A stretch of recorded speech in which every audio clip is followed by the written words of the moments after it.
Doctor साहेब, आपल्याला गावरान कुक्कुटपालन प्रशिक्षण सुरू करण्याची संकल्पना कशी सुचली? बघा, कोरोनानंतर किंवा त्याच्या आधीसुद्धा शेतकऱ्याच्या ज्या अडचणी आहेत त्या लक्षात घेऊन, कारण शेतकऱ्याकडे जागा आहे, त्याला काहीतरी करायची इच्छा आहे, पण त्याच्याकडे भांडवल नाही, खूप मोठं असं भांडवल. कारण बाकी तुम्ही जर व्यवसायाचा विचार केला तर खूप मोठ्या भांडवलाची गरज लागते.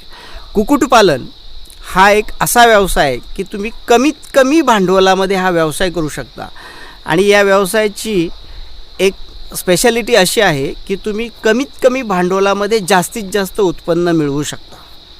त्यामुळे हा व्यवसाय जर लोकांपर्यंत गेला तर लोकांच्या जीवनात काहीतरी बदल होऊ शकतो, त्यांना काहीतरी एक्स्ट्रा इन्कम मिळू शकतं, याचा विचार करून आणि हा सहज सोपा व्यवसाय असल्यामुळे आम्ही या